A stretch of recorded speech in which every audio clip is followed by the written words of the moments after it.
The temperature around the Chicago Bulls is one that leaves a lot of people kind of in between the decision on whether they believe in the squad or not so much into the squad. And one of the guys that's on the squad, Josh Giddey, there's some people that's not really too hell bent on him either. I'm telling you, on today's episode, there is one stat suggesting that the Chicago Bulls might be better without Josh Giddey. We're going to talk about that and a lot more right after this.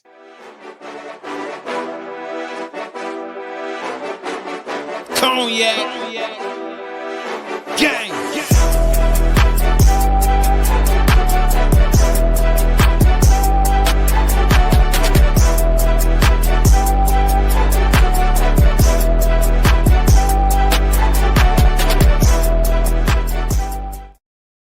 Shy Boys Podcast with the Cognac Boys. I'm Cognac Boy Bobby, and I'm holding it down on today's daily episode. If you're tuned in for the first time, hit that like button, subscribe to the channel with my family members. Welcome back to the show. First thing before we get started, ladies and gentlemen, I appreciate all the love and all the things that y'all said for me for my B-Day. Thank y'all for rocking out for me. Appreciate y'all for also sending your Veterans Day love out there for me. As you know that I once served in the military. So appreciate y'all for all y'all love. Special shout out to the veterans that's out there. Hope y'all enjoyed y'all Veterans Day. Now let's get into the content. But before we talk about Josh Giddey, ladies and gentlemen, we do have an injury update regarding Lonzo Ball, and that is Lonzo Ball has began dribbling again, but he still has some pain. There is no target date set for his return. There is a little bit of pain still in that wrist, but ultimately, the greatest thing that we like to hear is that there is nothing wrong with the knee. That's what we like to hear. So go ahead and continue to work on it. I'm hoping to see Lonzo Ball back soon. We'll see when he gonna be returning. But get healthy, young fella. Get healthy. But now let's get into it. Josh Giddey.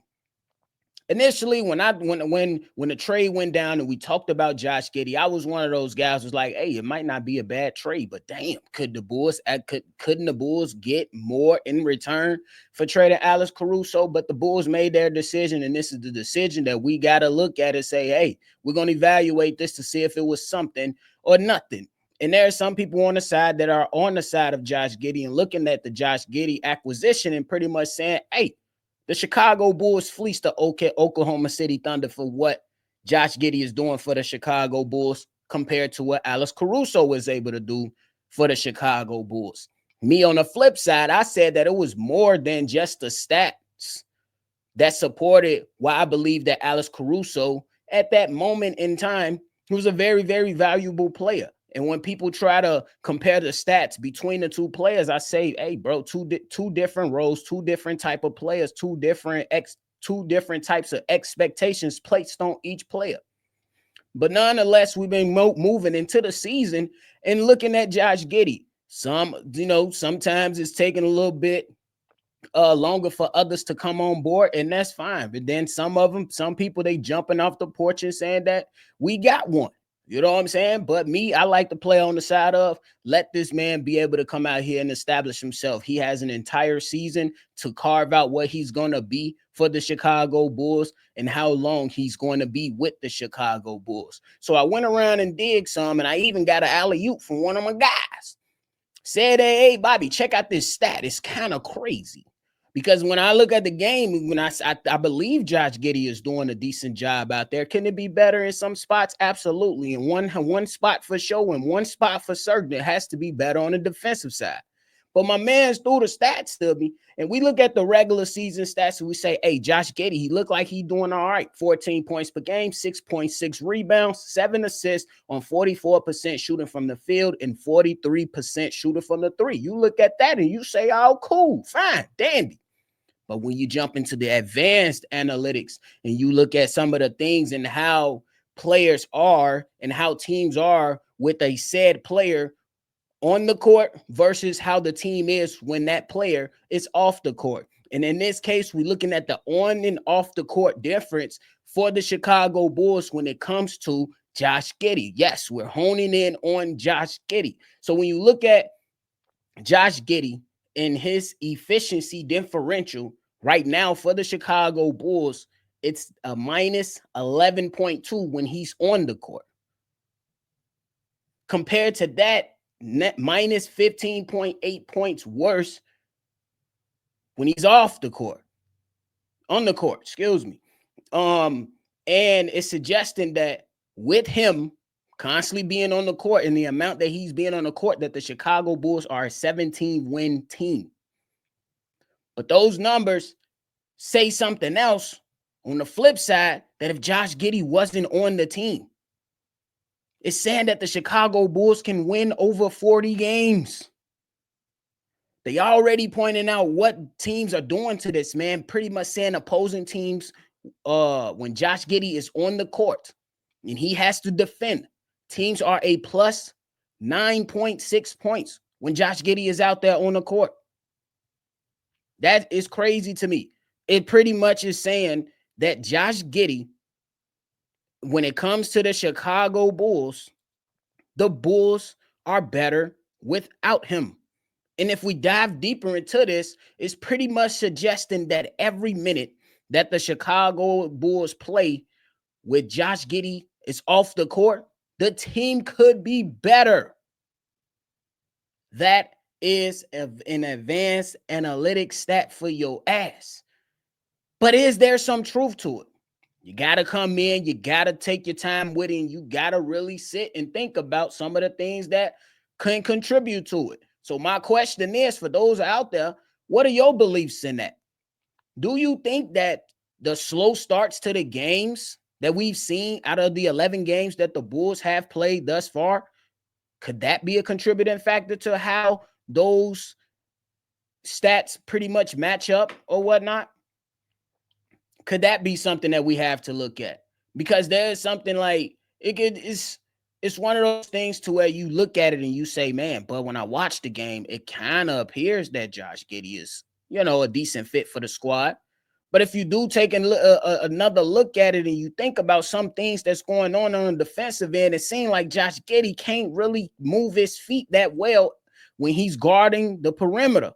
Now, if you get him down there in the mid-range area, in the painted area, he can handle himself a little bit better. But when you're the point guard of this squad and you're going to be matched up with other guards, other forwards, and sometimes those guards or forwards are more athletic and faster and got that quicker first step, it does appear that Josh Giddey can't hold his own. You know what I'm saying? That's what it kind of looks like. And just to provide some clarity with the stats, just so you guys can kind of understand it a little bit more, if we look at Nikola Jokic, they in his 2018-2019 season, he had an efficiency differential of a plus 6.1 while he was on the court. Remember, Josh Giddey, he's at a minus 11. And then with the on and off differential line, that was 7 points per 100 possessions better than when Jokic was on the bench. That means the Nuggets played like a below 500 team with him off the court, because if you're looking at the 6.1 mark that equated to 56 wins with him, pretty much they were saying that if you don't have him, the Denver Nuggets, instead of having 56 wins, those guys will be winning 39 games without Nikola Jokic. But this stat is suggesting that the Bulls would not win many games, just 17 guys, with him constantly being on the court.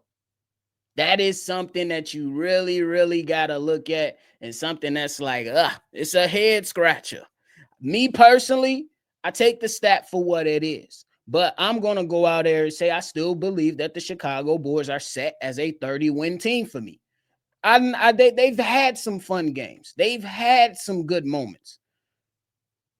I'm still going to pick them around 30 games. Just simply because if we're looking at what happened last night versus the Cavs, the Bulls just couldn't get the job done. At one point, they took the lead, and they couldn't hold on. And I think a lot of games will come down to just those moments in a game. It's going to have to do with the players, and it's definitely going to have to do with the head coach.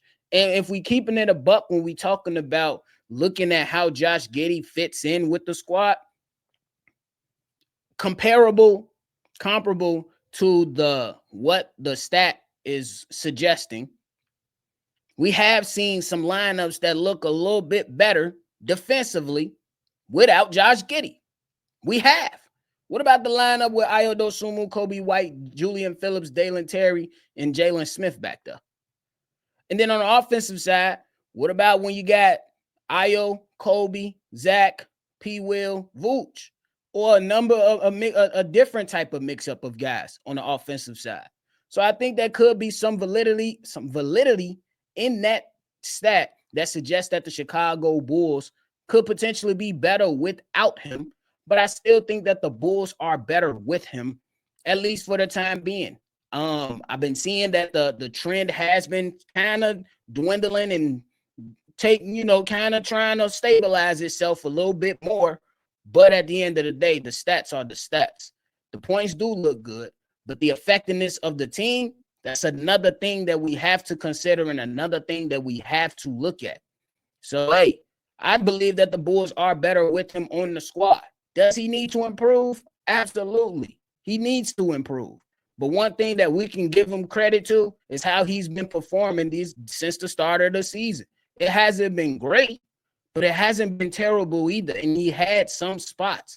And you got to give him much credit. This guy shot 33% from the three last season. He's at 43% right now. That's something you got to take into account when you're trying to evaluate Josh Giddey. And he's not a finished product, only 22 years old. So we will allow him some time. How much time? That's going to be dependent on him and the Chicago Bulls. Now, I will say this. There could be some truth in this damn stat because of the lack of defense that comes from Josh Giddey. But at the end of the day, they still got to go out there and play because the Chicago Bulls made this bed. They made this team. They got to go ahead and go out there and play with them and rock with them and see. So, y'all let me know how y'all feeling about that down below. Do you believe the Chicago Bulls are better without Josh Giddey? Do you think there's some validity in the stat and what it's suggesting? So, let me know. That is it for me today, though. I appreciate y'all for everything. Thank y'all for tuning in. Hit that like button before you get up out of here. Subscribe to the channel before you get up out of here. If you want to call in and be a part of the mailbag episode, that will take place. Y'all already know. Hit the number. State your name. Leave your tape. The number to do so is 773-242-9219. I appreciate y'all. Make sure y'all always see red. And y'all already know. I'm going to catch y'all on the next one for sure. Cognac. Gang.